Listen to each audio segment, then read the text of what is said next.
السلام علیکم۔ امید ہے آپ سب خیر و عافیت سے ہوں گے۔ تو آئیے آج کی آیتیں شروع کرتے ہیں۔ بسم اللہ الرحمن الرحیم۔ الذین استجابوا للہ ورسولہ من بعد ما اصابهم القرح للذین احسنوا منهم واتقوا اجر عظیم۔ شروع اللہ کے نام سے جو بڑا مہربان نہایت رحم کرنے والا ہے۔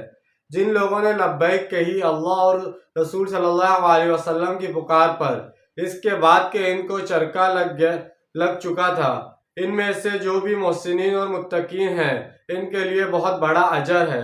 یہ آیت سابقہ آیات کے تسلسل میں آئی ہے، یعنی اس اجر عظیم کے مستحق وہ لوگ ٹھہریں گے کہ احد کی شکست کا زخم کھانے کے بعد بھی ان کے عزم و ایمان کا یہ حال ہے کہ جو نبی اللہ اور رسول کی جانب سے انہیں ایک تازہ مہم کے لیے پکارا گیا وہ فوراً تیار ہو گئے۔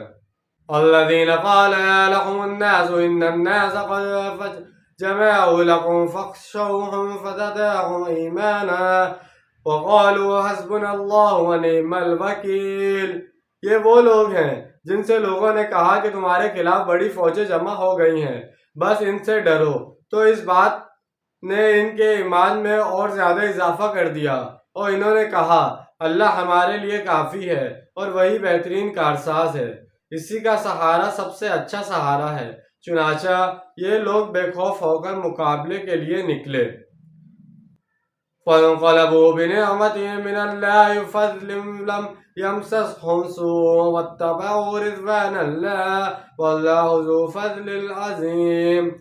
بس وہ لوٹ آئے اللہ کی نعمت اور اس کے فضل کے ساتھ، ان کو کسی قسم کا بھی ضرر نہ پہنچا، اور انہوں نے تو اللہ کی رضا کی پیروی کی، اور یقیناً اللہ کے بڑے فضل کا مالک ہے۔ ابو سفیان کو جب پتہ چلا کہ محمد رسول اللہ صلی اللہ علیہ وسلم ہمارے تعاقب میں آ رہے ہیں، تو اس نے عافیت اسی میں سمجھی کہ سیدھا مکہ مکرمہ کی طرف رخ کر لیا جائے۔ بر صغیر مہم میں بھی یہی ہوا کہ جب اس نے سنا کہ محمد رسول اللہ صلی اللہ علیہ وسلم تو اپنے پورے ساتھیوں کے ساتھ مقابلے پر آ گئے ہیں، تو وہ کنی کتارہ کر اور طرح دے کر نکل گیا اور مقابلے میں نہیں آیا۔ انہیں اس مہم میں کوئی تکلیف نہیں پہنچی، یہ اللہ کی طرف سے ایک آزمائش تھی جس میں وہ پورے اترے۔ انہیں اللہ کی رضا خوشنوئی پر چلنے کا شرف حاصل ہو گیا۔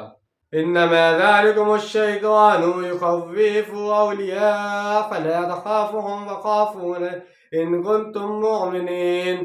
اے مسلمانوں، یہ شیطان ہے جو تمہیں ڈراتا ہے اپنے ساتھیوں سے، تو تم ان سے نہ ڈرو، مجھ سے ڈرو اگر تم مومن صادق ہو۔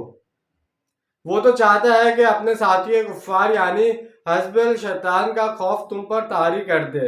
اس کے ایک معنی یہ بھی لیے گئے ہیں کہ شیطان اپنے دوستوں کو ڈراتا ہے، یعنی شیطان کی اس تخویف کا اثر انہی پر ہوتا ہے جو اس کے ولی ہوتے ہیں، لیکن جو اولیاء اللہ ہیں ان پر شیطان کی طرف سے اس قسم کی وسوسے اندازی کا اثر نہیں ہوتا۔